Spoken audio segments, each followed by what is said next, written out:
Hi, welcome back to Watchman's Whole Word Bible Study with me, Donovan, and we are studying the book of Genesis, the book of beginnings, and we have just finished chapter 16 of this book, where we see another example of how even a righteous man, for everything that Abram is in righteousness, he is equal to that in the flesh. And his flesh is very powerful, like all of ours are, and we see the difference. What makes Abram righteous isn't what he does. It's not his works. It's the difference between Abram and all the people in the land of Canaan that he lives around is that God can actually get to him because he believes when God speaks. He responds. That's the only difference. Abram's has faith, and because of his faith, God accounts it as righteousness, and he can work with Abram. Other people, when God expresses his will to them, they don't respond, or they act like Cain, and they respond by doing the very thing that God commands not be done. Abram, when God speaks to him, when God calls him out of his sin, when God corrects him, he doesn't despise it. He has a heart for God, and that's the only difference, because when Abram is in his flesh, the flesh is the flesh is the flesh, and all of it is the same, and all of it belongs not to God, but to Satan. The flesh is how Satan gets to us. God gets to us in the spirit. God is a spirit and must be approached in the spirit, but the flesh is a whole different thing. And it has no capacity for God. It does not love God. It hates Him. It's in total rebellion against God. And we see this over and over and over. And we see some of the acts that we've seen just recently in the book of Genesis. Here we are. We're just a few hundred years from the flood of Noah. Remember, Noah, he gets into his flesh. And after God has done this great work for him, he gets into the flesh. And he ends up sinning. And watch how sin spreads and it grows. Because due to Noah's sin, he ends up leading his grandson Canaan into sin. And now here we are, hundreds of years after 7 centuries have passed, and Noah's long, long dead. But now we have the Canaanites filling the land. And look how the Canaanites act. The Canaanites, in just less than a millennia, they are practicing human sacrifice, and they have no love for God whatsoever. And then we see here Abram, and now Abram and his wife Sarai, who he's been married to for decades, they have entered into this very depraved sexual sin, and they are encouraging each other in that sin. And we see that just like Adam, Abram he doesn't resist his wife. He listens to his wife over what he knows is right from the very mouth of God. And I know most Christians believe that if God would just come down and give them directions, that their lives would we want to believe that we would do it. That if God stood in front of us and said, this is what's wrong with your life, this is what you need to do, that we would do it. But we see example after example after example in the scriptures. You wonder why God doesn't talk to you? Because you wouldn't listen, really. You might listen in the moment, but as time went by, if you didn't see God's work immediately or in the very near future after He gave it to you, you would stop believing and you would do what you want. Because your flesh calls to you constantly, and it's not just your flesh, the flesh of others around you, people who are supposed to love you, people who you are supposed to love, whether you do or not. After a while, it wears you down. Satan is tenacious. We see he did that even with Jesus. It says that after he tempted Jesus, when he failed, he tempted Jesus in his most weak spot when Jesus had been fasting for 40 days and 40 nights. In the wilderness at the very beginning of his public ministry. Satan tempted him, and he failed because he was dealing with something that was not of the flesh at all, even though it was in a body. Even though Jesus was in a body, he doesn't fall into the flesh the way that we do. But did Satan quit? No. Satan pulled out all the stops. Once he saw Jesus' adherence to the will of God, he never left him alone. He tempted Jesus over and over and over. And he didn't tempt him directly after that point. He started sending other people to tempt Jesus. Jesus' friends, Jesus' family. His brothers didn't believe in him.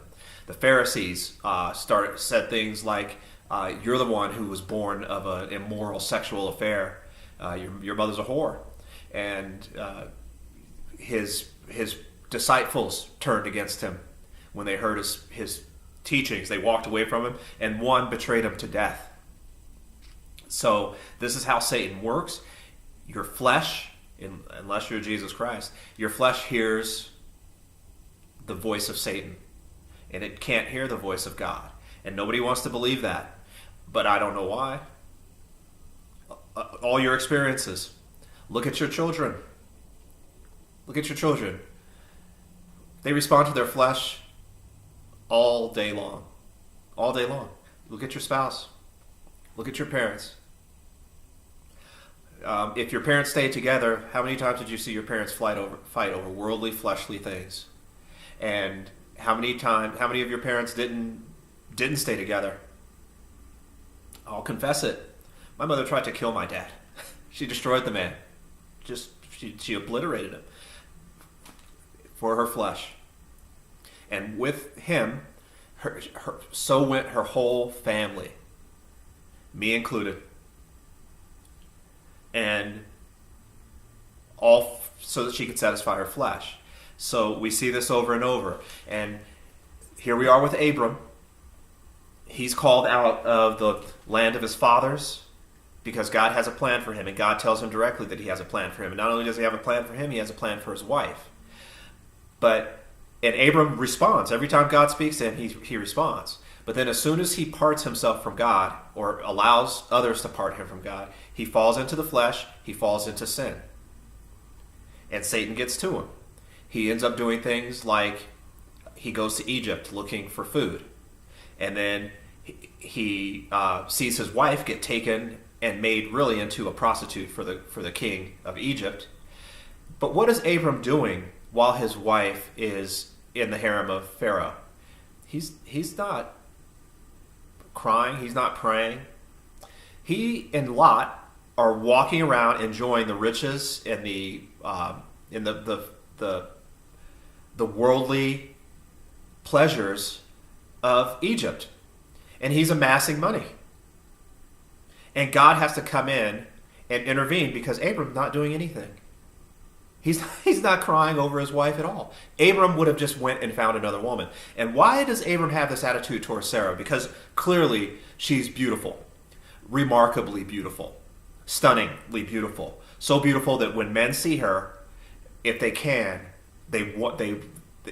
she's so beautiful that when men see her, they think that if they present her to a king who has multiple wives, that they will find favor in that king's sight. That she will be a gem in his harem. But Abram doesn't seem to feel that way about her at all. And the reason why Abram doesn't feel that way about her at all is because she doesn't produce children.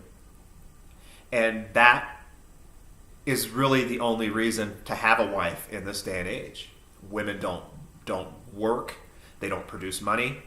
What their purpose is in society, by the will of man, is not to be the partner of man. That's long gone. Remember God's judgment? He told Eve, your desire will be for your husband, but he's going to rule over you. Well, here it is.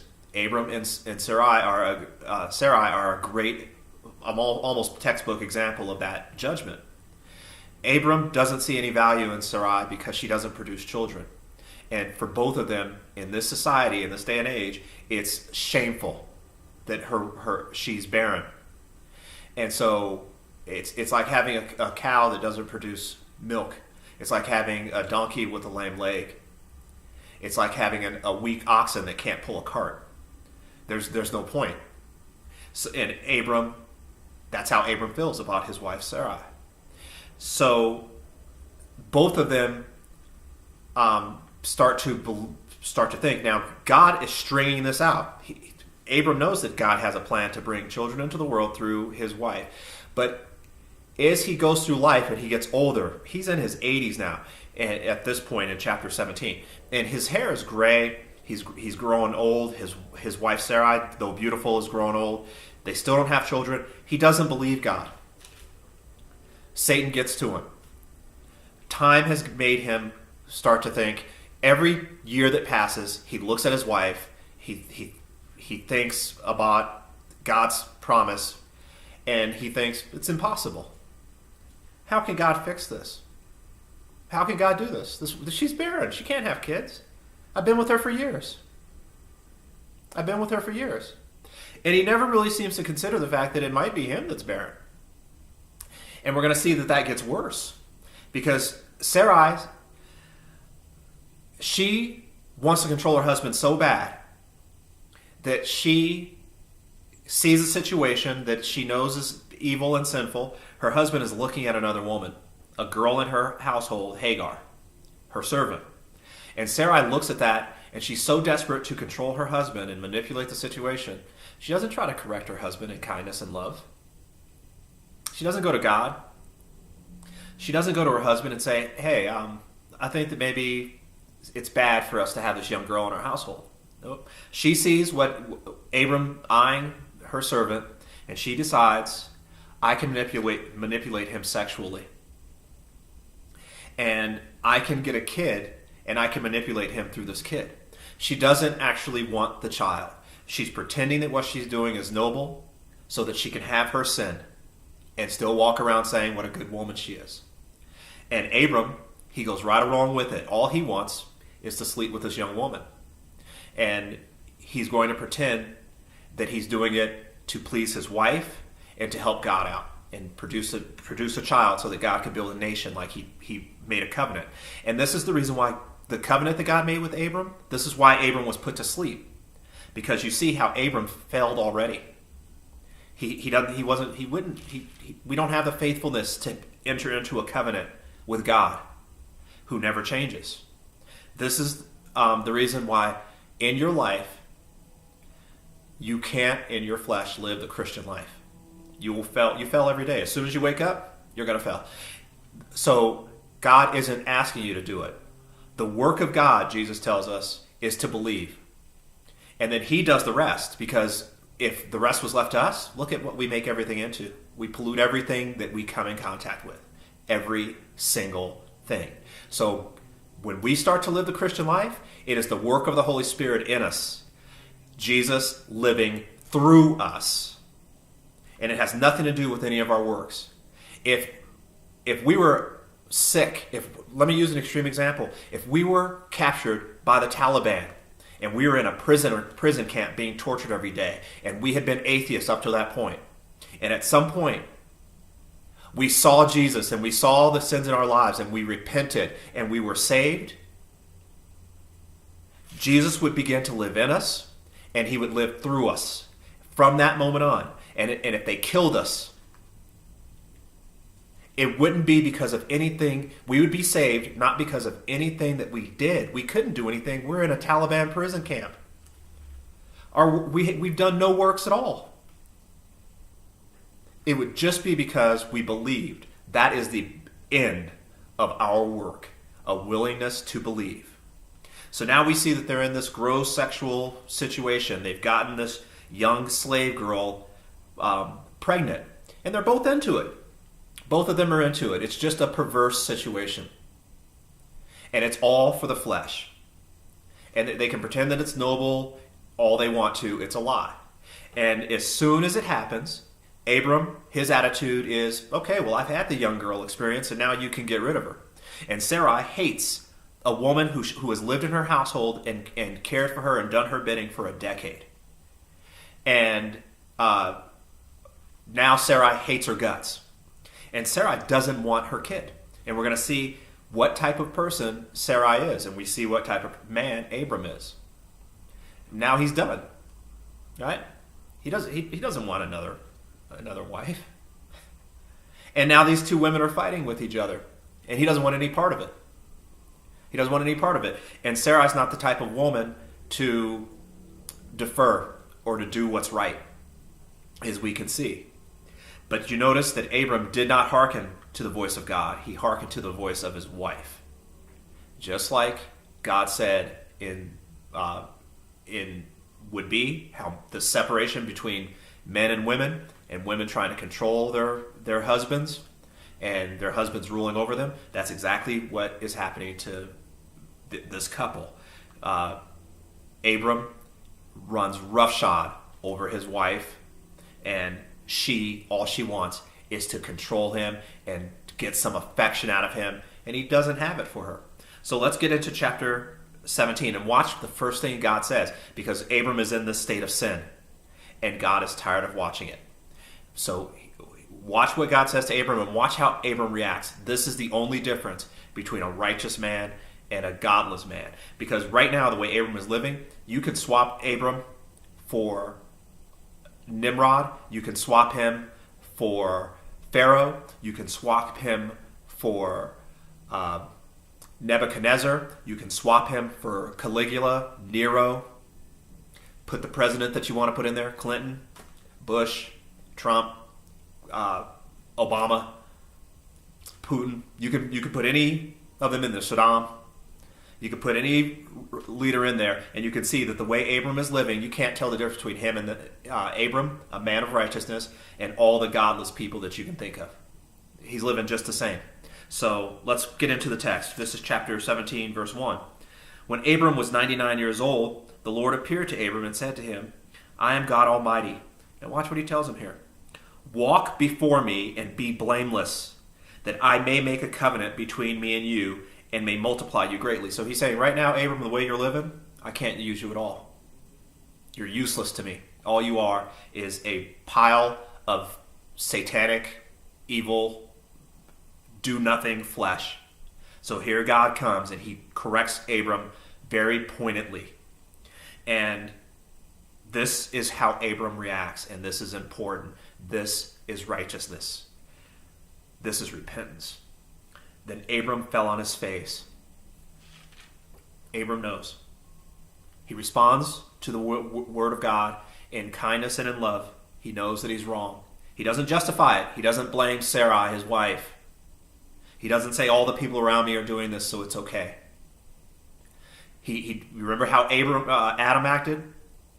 Where are you? I was afraid because I was naked. Who told you that you were naked, Adam? The woman that you gave to me. Right? He never fell on his face. How did Cain act when God approached him? He rose up and he killed his brother. So this is the difference. And it's profound. Think about how profound this difference is. Then Abram fell on his face, and God said to him, now God can work with Abram. Behold, my covenant is with you, and you shall be a father of a multitude of nations. No longer shall your name be called Abram, but your name shall be Abraham, for I have made you the father of a multitude of nations. I will make you exceedingly fruitful. Abram made himself fruitful in Egypt and got rich. God isn't talking about that. Now, this is the reason why Abram didn't make the connection that what he was doing in Egypt was evil and sinful, because to him, he was the winner. He came out of Egypt materially better off than when he went in. So he didn't see the wrong that he did to his wife, and he also didn't see the wrong that he did to his household and how he introduced them to the sins of Egypt. And we're going to see how Lot got addicted to those sins, and we're going to see how that manifests itself later. He doesn't see the sin that he committed with this child that he brought into the world through Hagar, Ishmael. Noah sinned, and we have the Canaanites now. And Abraham sinned, and now we have the Ishmaelites. And how has that worked out? But you see, in their lifetimes, they didn't see the ramifications of their sin. It took centuries. So Abraham has the eyes of a man, and only when he trusts in God can he do right. No longer shall your name be Abram, but your name shall be Abraham, for I have made you the father of a multitude of nations. I will make you exceedingly fruitful, and I will make you into nations, and kings shall come from you. And I will establish my covenant between me and you and your offspring after you throughout the generations for an everlasting covenant. to be God to you and to your offspring after you. And I will give to you and to your offspring after you the land of your sojournings, after the land of Canaan. All the land of Canaan, for an everlasting possession, and I will be your God. And God said to Abram, as for you, you shall keep my commandments. You shall keep my covenant, you and your offspring after you, throughout their generations. Okay, so he's commanding Abram to stop living this life of sin that he's living. To stop living in the world.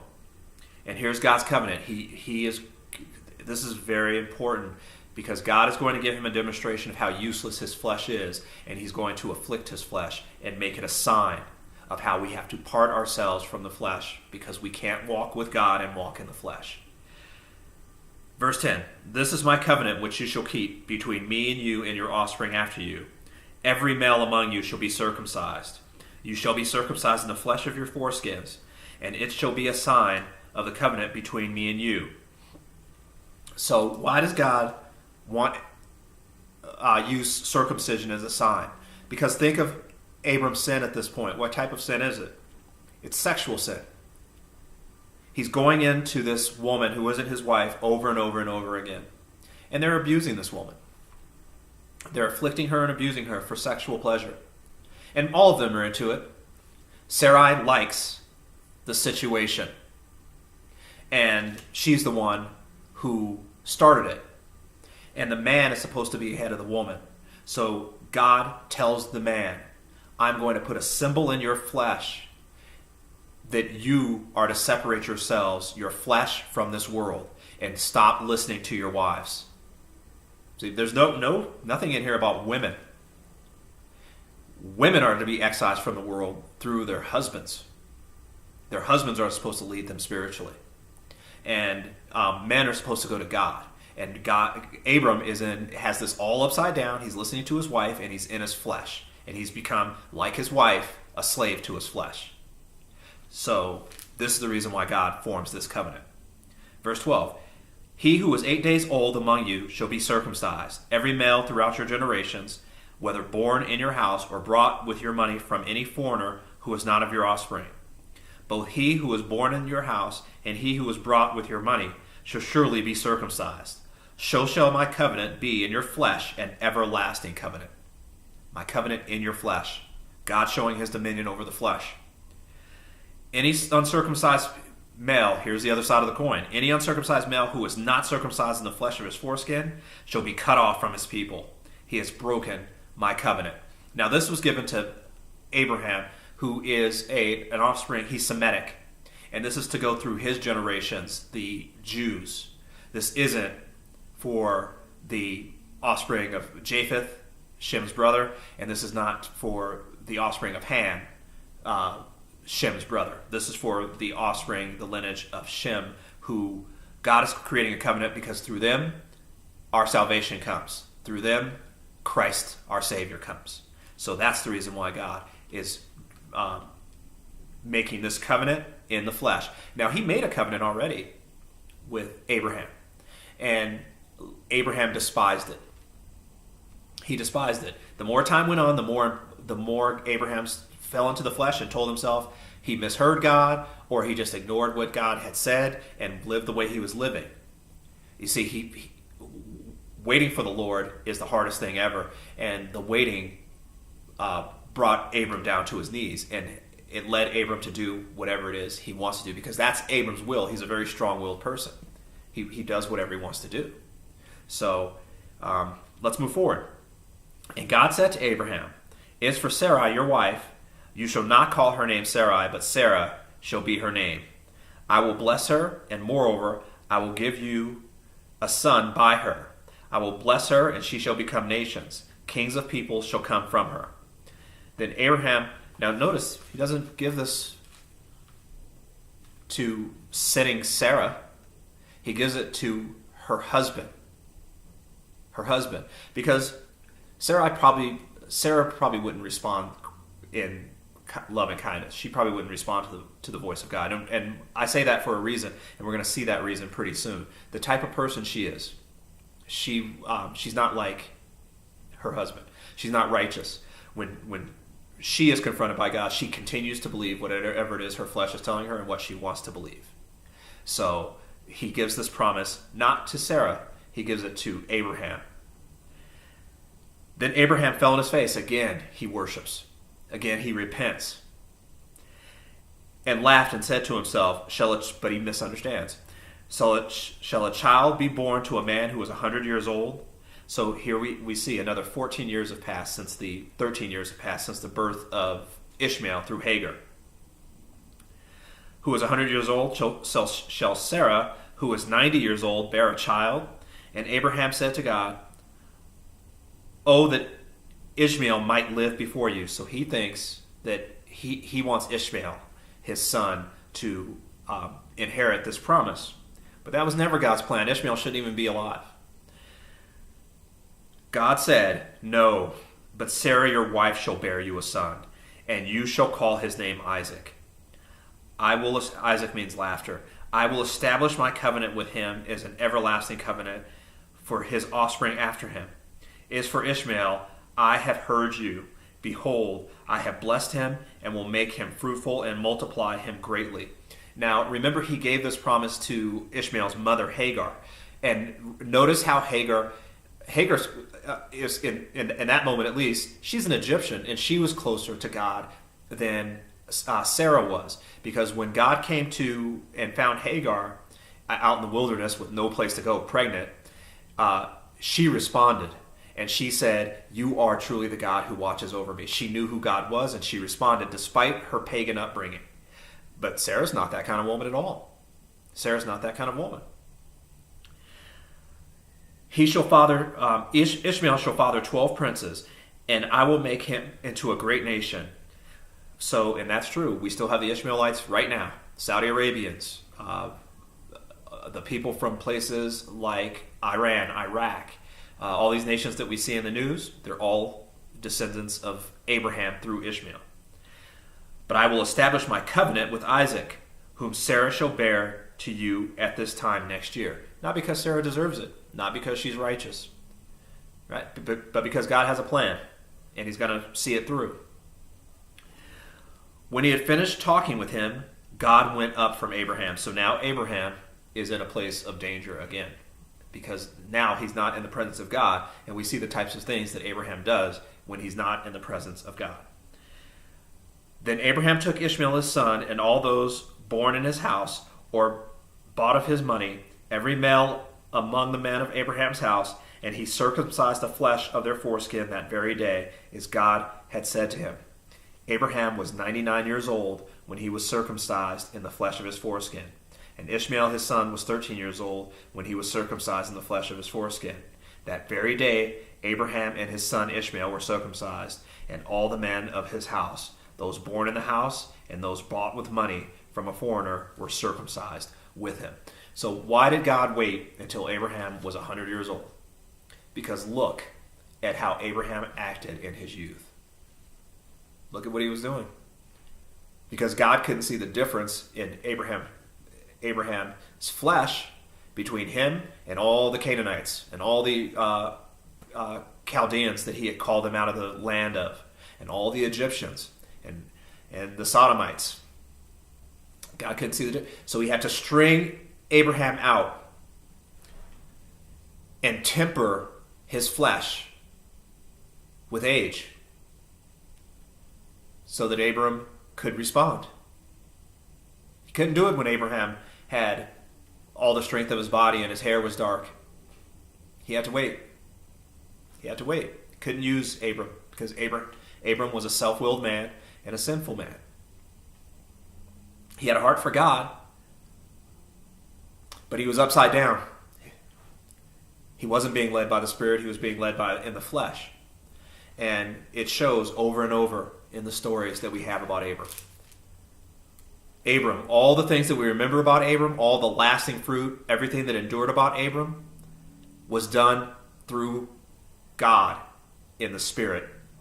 It was done through Abram, not by Abram. All the rest, everything that Abram did, it's a warning. It's a warning to us. And I hope that we can see the difference there and what the Spirit of God is teaching us through the story and the life that we're observing of Abraham, a righteous man, not self-righteous, righteous by faith, and how we have to let God live through us because we are failures in our flesh, right off the bat. And that brings us to the end of chapter 17, and we'll move on to chapter 18 in our next study.